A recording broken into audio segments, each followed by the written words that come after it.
Work. Work. We're going to talk about work. We're going to kick off our lessons focusing on the area of our life that we call work. And I can tell you that when I'm working with individuals, almost always we are touching on the world of work. So I want to start with a poem called The Lost Dr. Seuss Poem. It's called I Love My Job. I love my job. I love the pay. I love it more and more each day. I love my boss. He is the best. I love his boss and all the rest. I love my office and its location. I hate to have to go on vacation. I love my furniture, dab and gray, and piles of paper that grow each day. I think my job is really swell. There's nothing else I love so well. I love to work among my peers. I love their leers and jeers and sneers. I love my computer and its software. I hug it often, though it won't care. I love each program and every file. I love them more if they worked a while. I'm happy to be here. I am. I'm the happiest worker. I swear I am. I love this work. I love these chores. I love the meetings with the deadly bores. I love my job. I'll say it again. I even love those friendly men who've come today in clean white coats to take me away. Okay. So it wasn't written by Dr. Seuss, but I don't know who wrote it, but whoever wrote it might need my lesson today. Let's put it that way. So as I mentioned last week, there are several of you in the community who are retired. So again, I will say I'm going to define work as this particular dictionary definition. And there are many different definitions of the word work because we use it in a lot of different ways, but this is the one that I want to use for the lesson. Work is an activity involving mental or physical effort done in order to achieve a purpose or a result. So all of us do work. And we're going to use that definition. It really applies to everyone because what we all do mental and physical activities so that we can achieve a purpose or a result. So the most important part of that definition, in my opinion, is the last few words, purpose or result. And I think that's the most important part because one of the most common things that people say to me is, I don't know what my purpose is, or I'm looking for my purpose, or I've lost my purpose, as if it's an object they're going to find at the bottom of their closet. And perhaps you have felt or said those words about what is my purpose. And my standard response to that expressed need to know what our purpose is this: God doesn't care what you do. God cares who you are doing whatever it is that you do. Whatever you do. In other words, it's not important to the universe what role you fill in society. It is important what qualities you bring to every situation you find yourself in. In other words, your purpose is to feel inspired or full of spirit. And when you're feeling that way, you are living out your purpose of being on this planet. And when you share your spirit with the world, you are doing your work. In this thing called You, Ernest Holmes writes about the spirit within you. And he says this spirit is happy, whole, free, filled with joy, eternal in its existence, and can provide you with everlasting expansion. All your highest hopes and dreams have come from it. So something within you is what births your highest hopes and dreams. And this spirit within you can be everlasting expansion for you. It comes from that inner place. I think we're all wanting to live out the longing of our spirit. So back to our definition. What are you applying your mental and physical effort to achieve? That is really the question to ask yourself. So what we call work every day can vary so widely, but work is often the most significant amount of time allocated to a single thing as we live our lives. And we all use a combination of different levels of energy to contribute to the world around us. Whatever we're doing is a mix of our mental energy, our physical energy, our emotional energy, and our spiritual or our inspired energy. And all of these energies are given in increments of time, right? Measures of time. And the trick of life is to find our personal recipe for the right combination so that we feel satisfied in our world of work as we exchange our energy recipe and time for what our work returns to us, right? So what is your personal recipe for inspiring work or satisfying work? How much of your brain power do you like to use as you work? How hard do you like to work your muscles in your physical body, right? How much of your emotions do you enjoy putting into play every day? And how much of your spiritually inspired energy or God-given talent is important for you to bring to your activities? And each of us are going to have a different answer to those questions. You know, as I've said in the past, I haven't always been a minister. I worked in a few government agencies and private institutions early in my working years before I settled into a long career in higher education administration. And what I found along the way is this: my recipe changed. I'm sure you can relate to that because over the years, I used less physical energy in my work, and I increased my emotional energy spent at work and mental. A lot of mental energy went into my work. And in the latter part of my career, as you can imagine, I realized I really needed to change this recipe yet again because I really desired spending more spiritual energy in the way I spent my time. And it was then that I realized I needed a major change in my life, right? My recipe just wasn't producing the level of soul satisfaction that I really craved, that inner longing of myself deep inside. And that's an important point I want to make because it's about possibility. I had this possibility that was living inside me that wanted to be discovered. And if I could see a different possibility for myself, if I could see that, then things could change. But if I couldn't see a different possibility for myself, nothing could change. And so often when I'm working one-on-one with someone about the world of work and their dissatisfaction of it, it's because they've lost their vision for another possibility for themselves. How many of you can relate to that?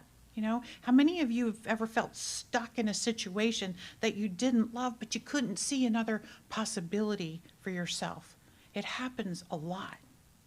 Steve Jobs, the CEO of Apple, wrote this: "Your work is going to fill a large part of your life, and the only way to be truly satisfied is to do what you believe is great work. And the only way to do great work is to love what you do."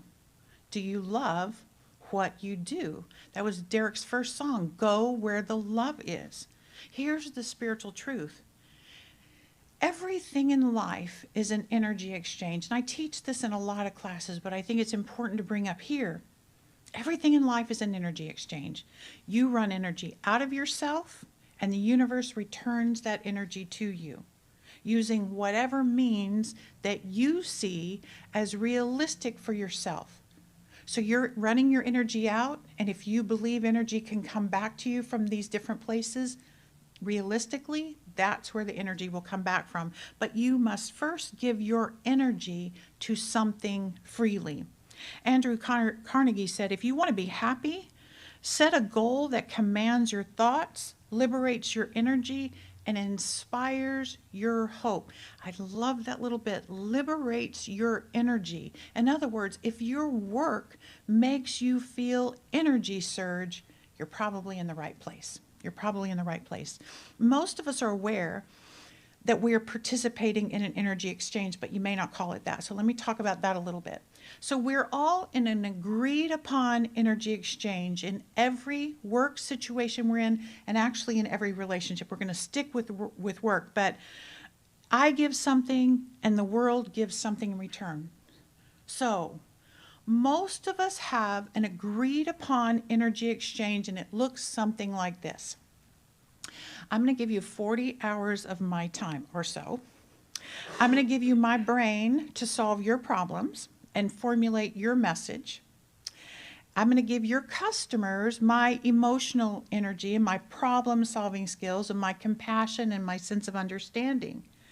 I'm going to use my body to lift your boxes or push your telephone buttons or enter stuff in your computer, whatever. I'm going to use that. And I give you my inspired talent. And in exchange, what do they give us back? They give us back money, they give us back time, vacation, but also you give me self-esteem, you give me a sense of purpose, you give me approval, you give me a prestige or title, you give me satisfaction, you give me vacation days and sick days and insurance and all the other things that you give me. And as long as both parties feel good about the energy exchange that's happening, the work continues, usually without interruption. When the energy exchange is satisfactory, there's room to love what you do. Your thoughts are commanded, your hope is inspired, and your energy is liberated, just the way Andrew Carnegie described. However, when one party, either one, becomes dissatisfied with the energy exchange, something must and will change. So what can happen? Either party can stop the agreement by allowing the connection to either wither away, or kind of with lack of attention, it'll wither away, or the energy exchange will stop completely in the relationship, in the employment, it'll stop, or the energy exchange must be renegotiated.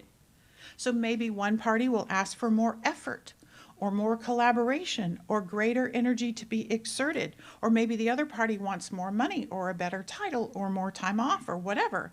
And if that energy exchange can be renegotiated, the relationship can continue.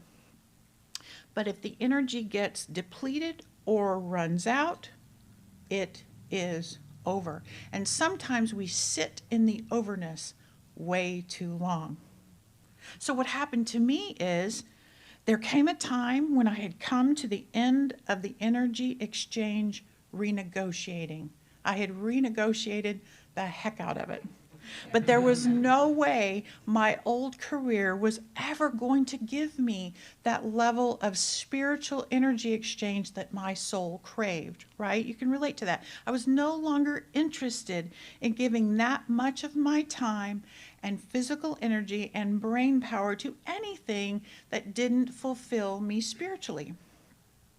So in other words, I felt I was in a career where my inspired talents were not being used to the depth that I wanted to use them.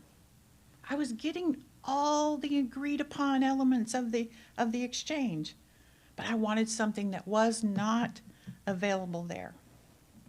So in 2007, actually 7 years before I actually retired, I began earnestly pursuing my spiritual education, right?